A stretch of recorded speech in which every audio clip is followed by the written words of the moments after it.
Hello dear friends, आज मैं लै आसो क्लास 11 অসমীয়া कविता नং 2 बरगीत जय जय যাদৱ জলনিধি যা।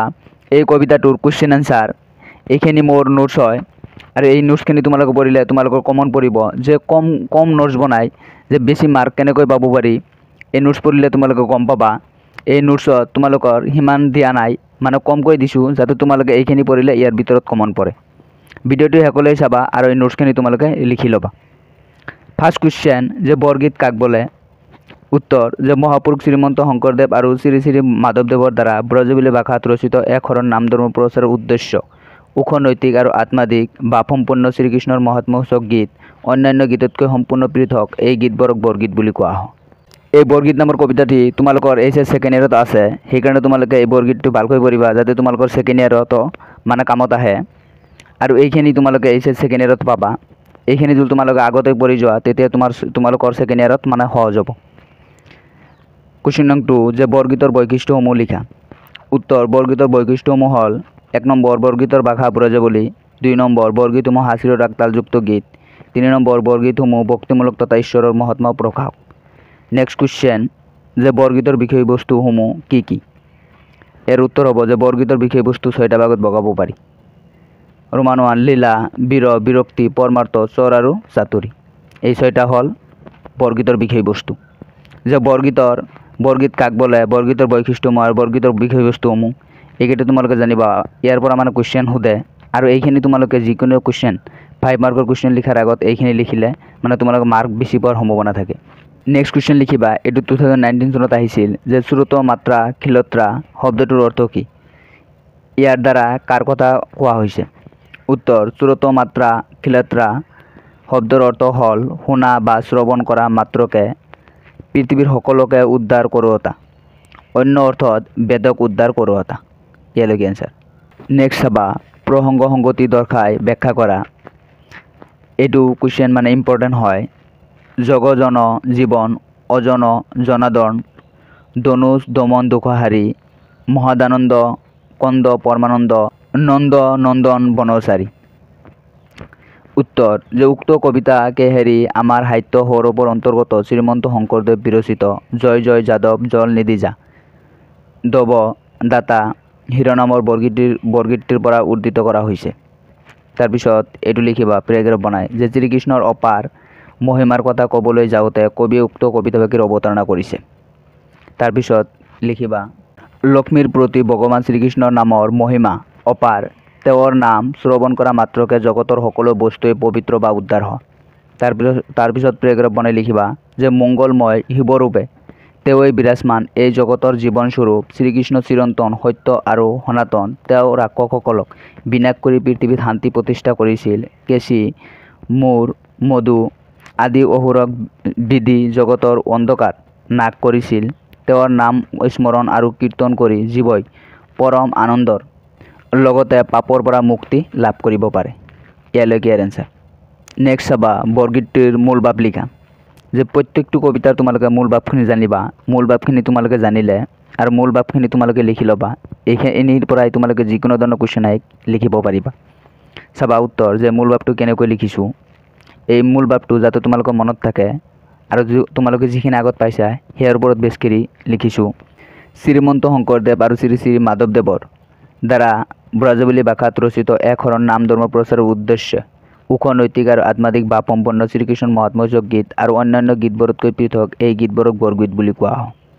তাৰপিছত লিখিবা বৰগীতৰ বৈশিষ্ট্যসমূহ হ'ল বৰগীতৰ ভাষা ব্ৰজবুলি, বৰগীতসমূহ হাঁচিৰ ৰাগ তালযুক্ত গীত আৰু বৰগীতসমূহ ভক্তিমূলক তথা ঈশ্বৰৰ মহাত্মা প্ৰকাশ। বৰগীতৰ বিষয়বস্তুক 6টা ভাগত ভগাব পাৰি। লীলা, বিৰহ, বিৰক্তি, পৰমাৰ্থ, স্বৰ আৰু চাতুৰী। তাৰপিছত পেৰাগ্ৰাফ বনাই ইয়াৰ পৰা লিখিবা যে সাগৰ কন্যা লক্ষ্মীৰ প্ৰতি ভগৱান শ্ৰীকৃষ্ণ নামৰ অপাৰ মহিমা, তেওঁৰ নাম শ্ৰৱণ কৰা মাত্ৰকে জগতৰ সকলো বস্তুৱে পবিত্ৰ হয়, পাপৰ পৰা উদ্ধাৰ হয়। এইজন ভগৱান শ্ৰীকৃষ্ণই প্ৰলয় জলত বেদসমূহক উদ্ধাৰ কৰিছিল। তাৰপিছত পেৰাগ্ৰাফ বনাই ইয়াৰ পৰা লিখিবা মংগলময় শিৱৰূপে তেওঁই বিৰাজমান এই জগতৰ জীৱনস্বৰূপ শ্ৰীকৃষ্ণ চিৰন্তন সত্য আৰু সনাতন, তেওঁ ৰাক্ষসকলক বিনাশ কৰি পৃথিৱীত শান্তি প্ৰতিষ্ঠা কৰিছিল। কেশী মধু মূৰ আদি অসুৰক বিধি জগতৰ অন্ধকাৰ হৰণ কৰিছিল। যে শ্ৰীকৃষ্ণৰ শাৰীৰিক সৌন্দৰ্য অতুলনীয়, ই শৰৎ কালৰ জনৰ সৌন্দৰ্যকো চৰ পেলায় এনে মধুৰ মূৰতি দাৰি ভগৱানৰ চৰণ কমললৈ কবিয়ে প্ৰাণপাত জনাইছে। ইয়ালৈকে মূল ভাৱ। নেক্সট তোমালোকে চাবা আৰ্হি প্ৰশ্ন, যে আৰ্হি প্ৰশ্নৰ কুৱেশ্যনবিলাক তোমালোকে চাবা। ক নম্বৰ অতি চমু প্ৰশ্ন, প্ৰতিটো প্ৰশ্নৰ বাবে 1 নম্বৰকৈ। ফাৰ্ষ্ট কুৱেশ্যন, এইটো 2019 আহিছিল, যে শংকৰদেৱৰ প্ৰথম বৰগীত কোনটো? উত্তৰ, শংকৰদেৱৰ প্ৰথম বৰগীতটো হ'ল মন মেৰি ৰাম চৰণহি লাগো। নেক্সট, যে শংকৰদেৱে সংস্কৃত ভাষাত ৰচনা কৰা পুথিখনৰ নাম কি? উত্তৰ, ভক্তি ৰত্নাকাৰ হ'ল শংকৰদেৱে সংস্কৃত ভাষাত ৰচনা কৰা পুথি। নেক্সট, যে শংকৰদেৱে কেইখন নাট ৰচনা কৰিছিল? উত্তৰ, শংকৰদেৱে মুঠ 6খন নাট ৰচনা কৰিছিল। 4 নম্বৰ, বৰগীতবোৰ কি ভাষাত ৰচিত? বৰগীতবোৰ ব্ৰজৱলী ভাষাত ৰচিত। 5 নম্বৰ, শংকৰদেৱৰ বৰগীতবোৰৰ প্ৰধান বক্তব্য কি? উত্তৰ, মানৱ জীৱনৰ ক্ষণস্থায়িত্ব, সংসাৰৰ অনিত্যতা, হৰিভক্তিৰ মহিমা আদি। শংকৰদেৱৰ বৰগীতৰ প্ৰধান বক্তব্য বিষয়। তাৰপিছত চাবা খ নম্বৰ চমু প্ৰশ্ন, প্ৰতিটো প্ৰশ্নৰ বাবে 2 বা 3। ইয়াৰে 2 নম্বৰ প্ৰশ্ন, 1 নম্বৰটো কভাৰ হৈ গৈছে, যে বৰগীতটোত উল্লেখ থকা 2জন অসুৰৰ নাম লিখা। উত্তৰ, বৰগীতটোত উল্লেখ থকা 2জন অসুৰৰ নাম হ'ল মধু আৰু কেশী। 3 নম্বৰ, বৰগীতটোত ভগৱান শ্ৰীকৃষ্ণক কিয় মহদানন্দ কন্দ বুলি কোৱা হৈছে? উত্তৰ, মহদানন্দ মানে পৰম আনন্দ, আনহাতে কন্দ মানে মূল। শ্ৰীকৃষ্ণ হৈছে পৰম আনন্দৰ মূল কাৰণ, সেয়ে শ্ৰীকৃষ্ণক মহদানন্দ কন্দ বুলি কোৱা হৈছে। নেক্সট 4 নম্বৰ, যে শ্ৰীকৃষ্ণই কোন অৱতাৰত কেনেদৰে বেদসমূহ উদ্ধাৰ কৰিছিল? উত্তৰ, শ্ৰীকৃষ্ণই মহস্য অৱতাৰত প্ৰলয় জলত বেদসমূহ উদ্ধাৰ কৰিছিল। তাৰপিছত তোমালোকে এইটো কাৰ্চিন বা ষ্টাৰ মাৰ্ক দি লিখিবা, যে শ্ৰীমন্ত শংকৰদেৱৰ দ্বাৰা ৰচিত সাহিত্যৰজি হ'ল কাব্য হৰিচন্দ্ৰ উপেক্ষান, ৰুক্মিণী হৰণ কাব্য, বলিচলন, অমৃত মহন্তন, অজামিল উপেক্ষান আৰু কুৰুক্ষেত্ৰ, এইবিলাক আছিল কাব্য। নেক্সট হ'ল নাট, যে পত্নীপ্ৰসাদ, কালীয় দমন, কেলিগোপাল, ৰুক্মিণী হৰণ, পাৰিজাত হৰণ আৰু ৰাম বিজয়, এইবিলাক আছিল নাট। যে তোমালোকৰ আহিব পাৰে যে শংকৰদেৱৰ নাট কেইখনমান নাম লিখা বা 2খনৰ নাম লিখা। নেক্সট হ'ল গীত, যে বৰগীত, বটিমা, ততয় আৰু চপয়, এইবিলাক আছিল শংকৰদেৱৰ গীত। নাম প্ৰসংগ, কীৰ্তন ঘোষা আৰু গুণমালা। তাৰপিছত ভক্তিতত্ত্ব প্ৰকাশ সংগ্ৰহ, ভক্তি প্ৰদীপ, ভক্তি ৰত্নাকাৰ আৰু অনাদি পাতন। তাৰপিছত অনুবাদমূলক ভাগৱত, উত্তৰাখণ্ড, ৰামায়ণ। তাৰপিছত তোমালোকে লিখিবা যে শংকৰদেৱৰ কিমান চনত জন্ম হৈছিল? যে শংকৰদেৱৰ 1449 চনত জন্ম হৈছিল। তোমালোকে এইটোও লিখি ল'বা যে আৰু 1561 চনত মৃত্যু হৈছিল শংকৰদেৱৰ। তাৰপিছত লিখিবা বৰগীতটি ক'ৰ পৰা লোৱা হৈছে?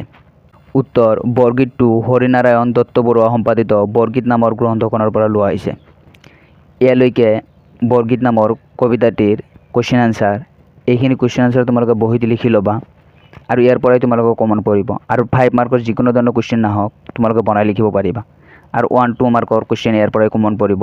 এই নোটছখিনি তোমালোকে লিখি ল'বা। নেক্সট কোনটো কবিতা নোটছ লাগে তোমালোকে কমেণ্ট কৰি জনাবা আৰু ভিডিঅ'টোত লাইক কৰিবা, তেতিয়া মই উৎসাহ পাম। আৰু চেনেলটো ছাবস্ক্ৰাইব কৰি ল'বা নেক্সট ভিডিঅ'ৰ কাৰণে। Thank you all of U.